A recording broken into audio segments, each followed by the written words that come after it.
My name is Lila. I'm 26 years old, and I want to share a story with you, a story woven from threads of love, trust, betrayal, and the courage to make impossible choices. It's not just my story. It's a reflection of the moments that shape us, the ones that leave us questioning who we are and what we're willing to risk for love. I hope my words resonate with you, offering solace if you've ever felt alone in your struggles or uncertain in your heart. It all began one balmy evening at the annual Harvest Moon Festival in my hometown. The town square was alive with energy, transformed into a kaleidoscope of colors and sounds. Strings of golden lanterns swayed gently in the breeze, casting a warm glow over cobblestone streets. Vendors called out, offering sweet pastries, spiced cider, and handmade trinkets. Laughter mingled with the rhythmic beat of drums, and couples twirled to folk music played by a local band. Children darted through the crowd, their faces painted with stars and moons. Clutching glowing sticks that trailed light like fireflies. I stood near a wooden stall, sipping hot apple cider, its cinnamon warmth spreading through my chest. My best friend, Nora, was by my side, her infectious laughter pulling me into the moment. We wore flowing skirts and woven shawls, blending into the festival's vibrant tapestry. My family was scattered throughout the crowd, my parents dancing near the stage, my younger brother chasing his friends through the maze of stalls. For a moment, everything felt right, like the world had paused to let joy take center stage, but then, my eyes caught something, or someone, that made the world tilt. Across the square, near a fountain lit by flickering torches, stood a man. He was alone, leaning against a stone pillar, his silhouette sharp against the soft glow. He was tall, with tousled chestnut hair that caught the light. His face held a quiet intensity, his lips curved in a faint, almost wistful smile. His eyes, dark and searching, seemed to hold a story of their own. He wasn't dancing or laughing like the others. He didn't join the group swapping stories over mugs of ale. He simply watched, his presence both magnetic and distant. Once or twice, I felt his gaze linger on me. My skin prickled under the weight of it, and when I glanced back, he quickly looked away, as if caught. There was something about him, something that stirred a quiet curiosity in me. Who was he? Why did he seem so apart from the celebration? I wanted to know, but the festival swept me back into its rhythm, and I let the moment slip away. 3 days later, I was curled up on my couch, a book in my lap and rain tapping softly against the windows of my small apartment. My phone buzzed, pulling me from the story. A message from an unknown number glowed on the screen. "Hi, Lila. I saw you at the Harvest Moon Festival. You stood out in the crowd, and I haven't stopped thinking about you. Can we talk sometime?" My heart skipped. I reread the message, my mind racing. Who could this be? How did they get my number? A flicker of unease mixed with a spark of intrigue. The festival had been crowded, hundreds of faces, most of them strangers. I hesitated, my thumb hovering over the keyboard, then typed, "Who is this?" The reply came almost instantly, "I'm Elias. I was by the fountain at the festival. You were wearing a blue shawl, and your smile lit up the night. I hope I'm not being too forward, but I'd love to get to know you." I froze, picturing the man by the fountain. His quiet intensity, those fleeting glances. My cheeks warmed as I remembered how his presence had drawn me in, even from across the square. His message was bold but gentle, and something about it felt sincere. I sat there for nearly an hour, debating. Part of me wanted to ignore it. Strangers don't just text you out of the blue, right?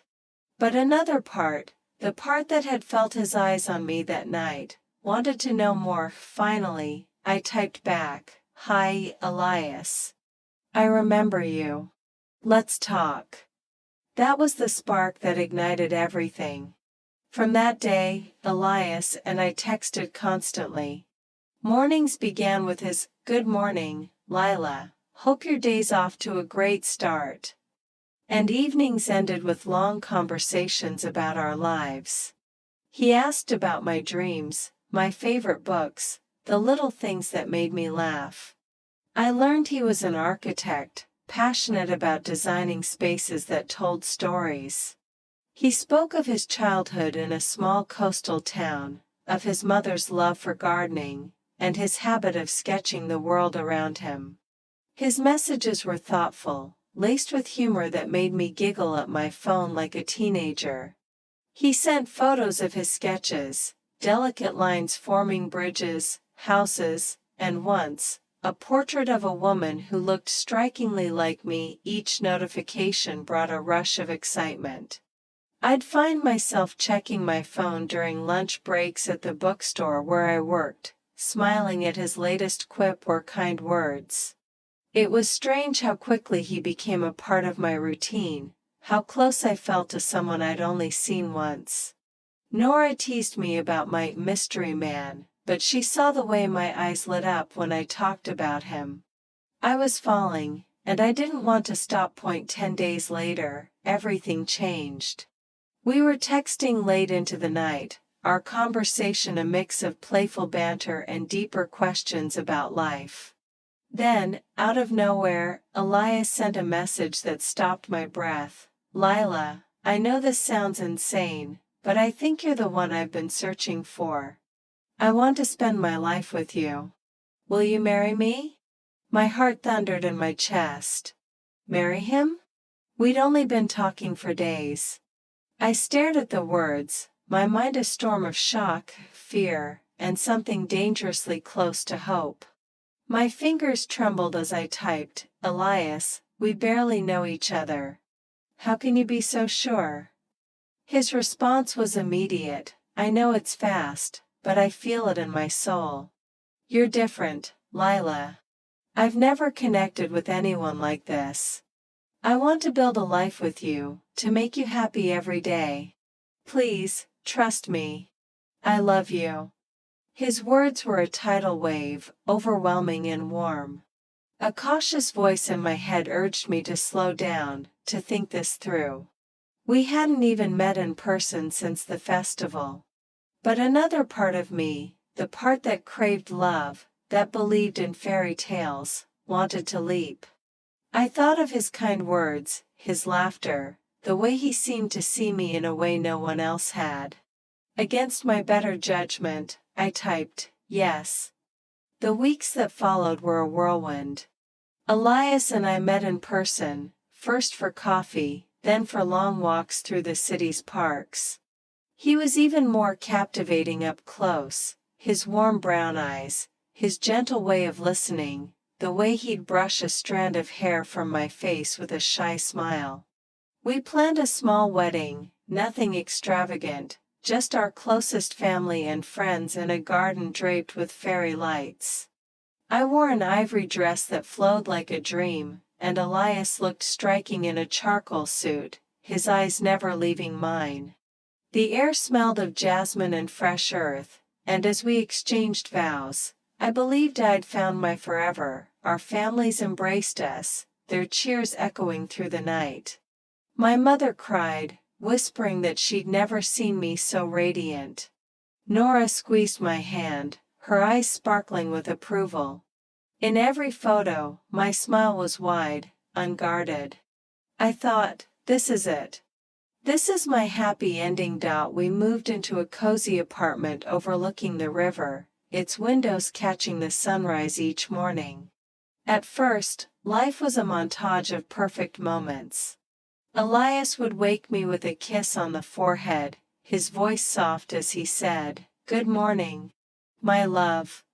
He'd leave sketches on the kitchen table, little drawings of our future home, a garden, or just my face as I slept. We'd cook dinner together, laughing over spilled sauce or burnt toast. He'd hold my hand as we strolled along the riverbank, promising to build me a life full of beauty, but beneath the surface, something was shifting. I didn't see it at first, too caught up in the glow of new love. Elias's kindness was real, but there were moments, fleeting, subtle, when his smile didn't reach his eyes. He'd grow quiet, lost in thoughts he wouldn't share. When I asked, he'd brush it off, saying it was just work stress. I wanted to believe him, to hold on to the fairy tale. But deep down, I felt a crack forming, a whisper of doubt I couldn't ignore. The early days of our marriage felt like a dream I never wanted to wake from. Elias had a way of making me feel like I was the center of his universe. At night, we'd lie in bed, the soft hum of the river outside our apartment window, and talk about the future. He'd trace circles on my hand and speak of building a home filled with laughter, of children with my eyes and his smile. "Lila," he'd say, his voice warm, "I want a big family, a house full of love. You're my everything." My heart swelled with those words. I thought I'd found my place in the world, that our life together was a canvas painted with hope, but dreams, I learned, can fade like morning mist. A few months after our wedding, the colors of our life began to dull. Elias started staying late at his architecture firm, his excuses piling up like blueprints on his desk. "It's a big project," he'd say, his eyes avoiding mine. "The client's demanding. I'll be home soon." I nodded, swallowing my doubts. I didn't want to be the wife who questioned her husband's work. I trusted him, or at least, I wanted to. The changes were subtle at first. His laughter, once so free, grew rare.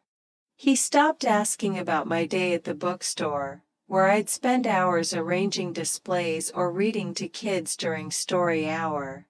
When I reached for him, hoping for the warmth of his embrace, he'd stiffen or turn away, muttering about being tired.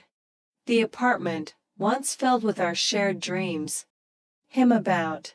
Now, he kept it close, tucked in his pocket or face down on the table.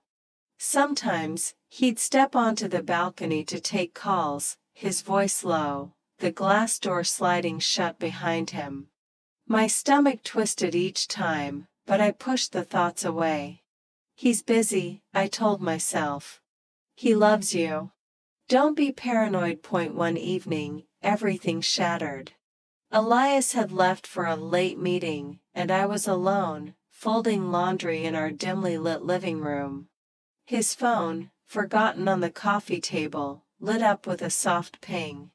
I froze, my hands hovering over a pile of his shirts.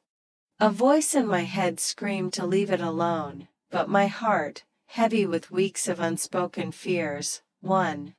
My fingers trembled as I picked up the phone, the screen unlocking with a swipe. He hadn't changed the passcode. What I saw stole my breath.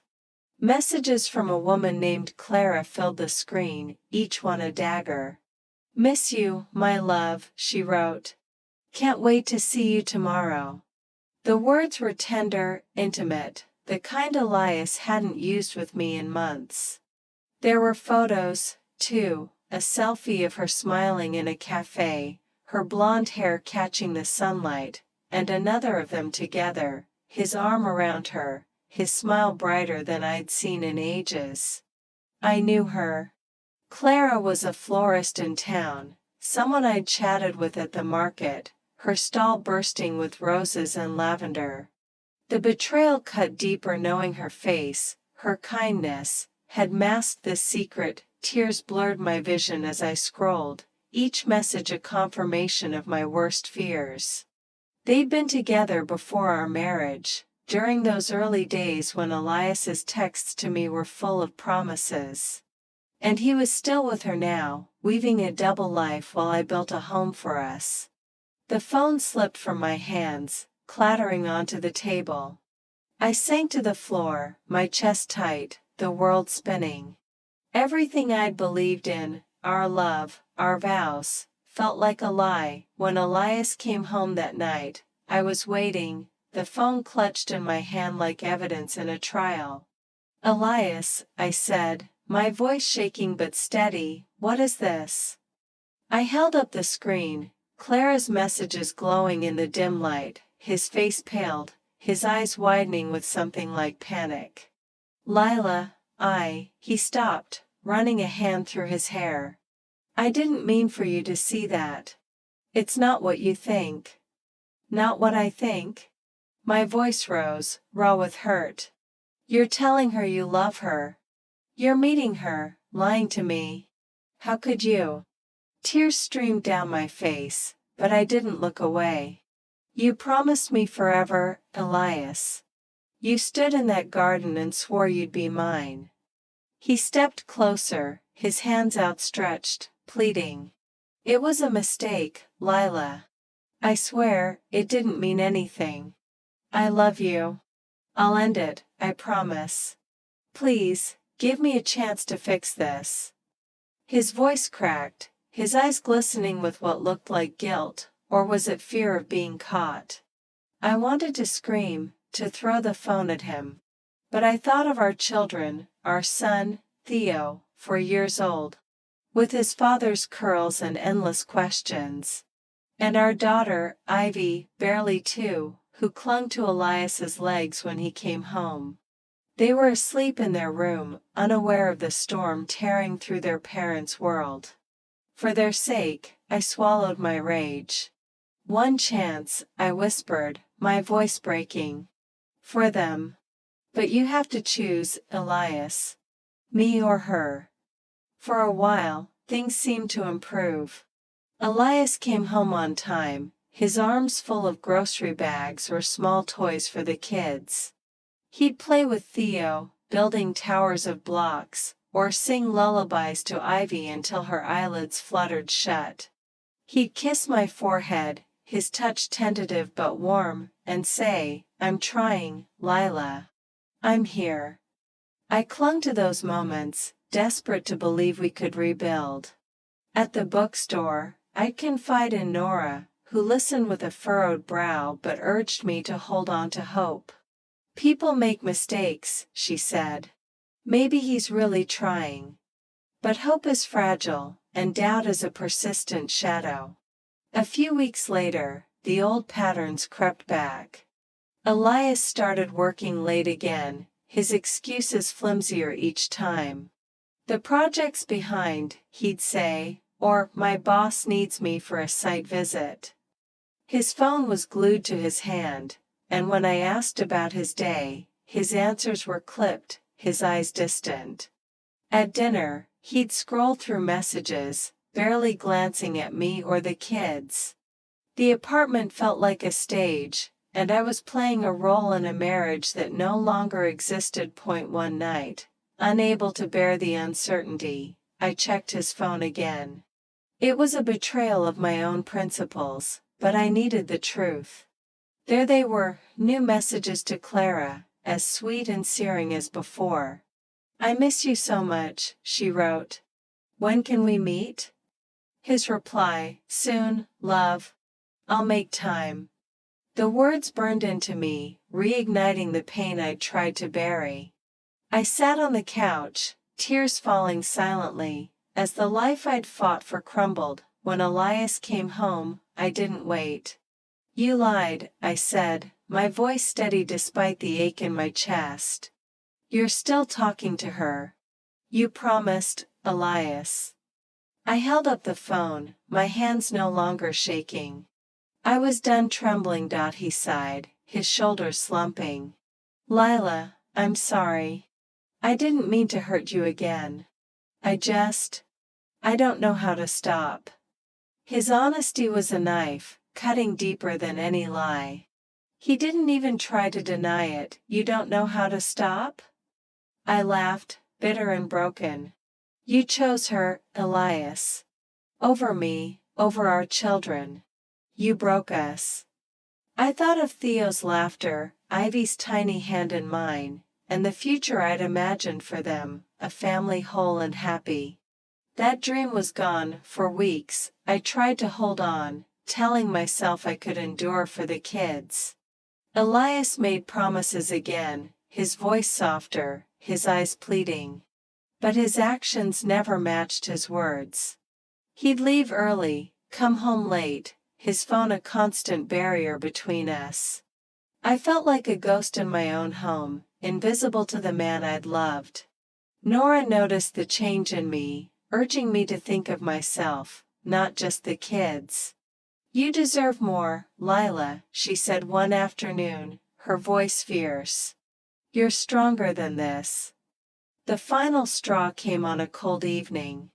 I was walking to the corner store, bundled in a scarf, the streets quiet under a starless sky. As I passed a narrow alley near the river, I saw Elias's car parked under a flickering streetlight. My heart sank before my eyes confirmed it. There he was, inside, with Clara. They sat close, her head resting on his shoulder, their laughter spilling through the cracked window. His hand held hers, his face lit with a joy he hadn't shown me in months. I stood frozen, the cold seeping into my bones, my breath catching in my throat. I wanted to confront them, to scream, but my body wouldn't move. Tears stung my eyes as I turned and walked away, the image seared into my mind. That night, I waited for him. When he walked through the door, his smile faltered at the sight of me, sitting at the kitchen table, my face calm but resolute. "I saw you," I said, my voice low. "With her. In your car. Don't lie to me, Elias." He opened his mouth, then closed it, his eyes dropping to the floor. "I'm sorry," he whispered, the same empty words he'd offered before. "Sorry isn't enough," I said, standing. "You've made your choice. I'm done." The words felt like a release, like shedding a weight I'd carried too long. I thought of Theo and Ivy, sleeping soundly in their beds, and I knew I couldn't let them grow up in a home built on lies. I deserved better. They deserved better. The next morning, I began packing. I folded Theo's favorite dinosaur pajamas, Ivy's stuffed bunny, their school books, and my own clothes, each item a step toward a new beginning. My hands trembled, not with fear but with resolve. I called Nora, who arrived within the hour, her arms open, her voice steady. "You're doing the right thing," she said, helping me load bags into her car. My parents, though heartbroken, promised to support me, their home a safe haven if I needed it. As I zipped the last suitcase, Elias stood in the doorway, his face a mix of guilt and desperation. "Lila, please," he said. "Don't take the kids. We can work this out." "No," I said, meeting his eyes. "You broke us, Elias. I gave you chances, but you chose her. I'm choosing me now. I'm choosing our children." I walked past him, my heart heavy but unbroken, ready to build a life where trust and love could grow again. Elias stood in the doorway of our apartment, his face a mask of desperation. "Lila, what are you doing?" he asked, his voice cracking as he watched me zip the last suitcase. Theo's toy dinosaur tucked under my arm, Ivy's stuffed bunny dangling from my hand. I straightened, meeting his gaze with a steadiness I hadn't known I possessed. "I can't live like this anymore, Elias," I said, my voice calm but unyielding. "I'm leaving. The kids and I deserve better than your lies."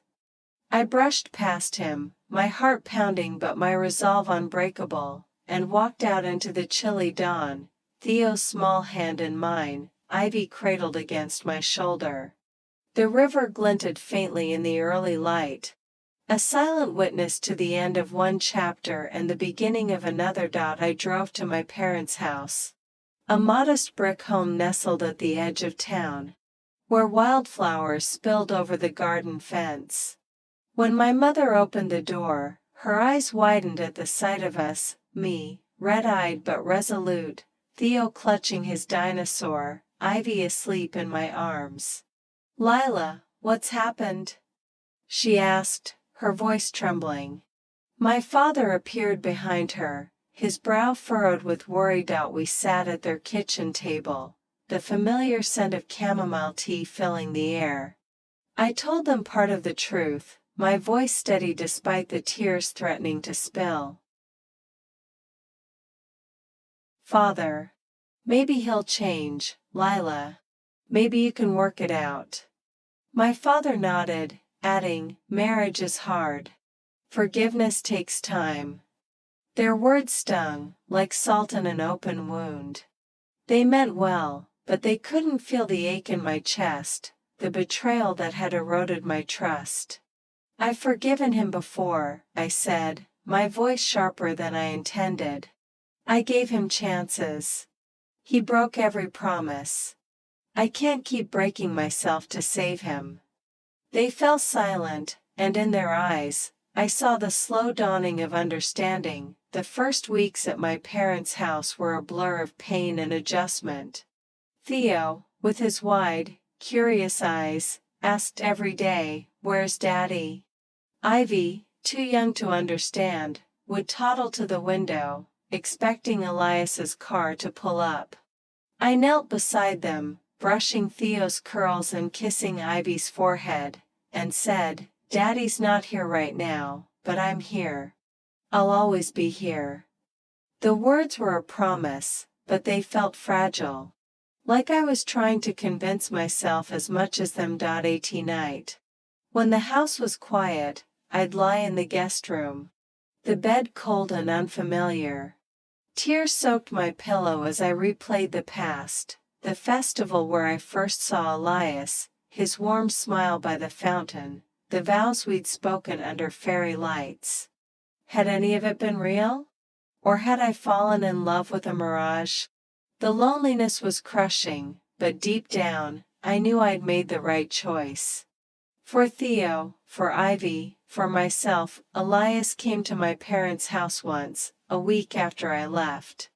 He stood on the porch, his shoulders hunched, his eyes red-rimmed. "Lila, please," he begged, his voice raw. "Come back. I'll change. I swear I'll be the man you deserve." I looked into his eyes, searching for the man I'd once loved, but all I saw was the shadow of his lies. "No, Elias," I said, my voice firm. "I gave you my heart, and you broke it. I gave you chances, and you threw them away. I'm done." He cried, but I closed the door, my hands trembling but my heart resolute. The decision to divorce him was agonizing, like cutting away a part of myself. I sat with a lawyer in a cramped office, signing papers that felt like the end of a dream. But as I signed, I thought of Theo and Ivy, of the home I wanted for them, one built on truth, not deception. I wanted them to grow up knowing love could be honest, that strength could rise from pain. Life as a single mother was a mountain I climbed daily. My parents' home became our sanctuary, their warmth a lifeline. My mother cooked Theo's favorite pancakes, her laughter coaxing smiles from him. My father taught Ivy to stack blocks, his patience a steady anchor. But I knew we couldn't stay forever.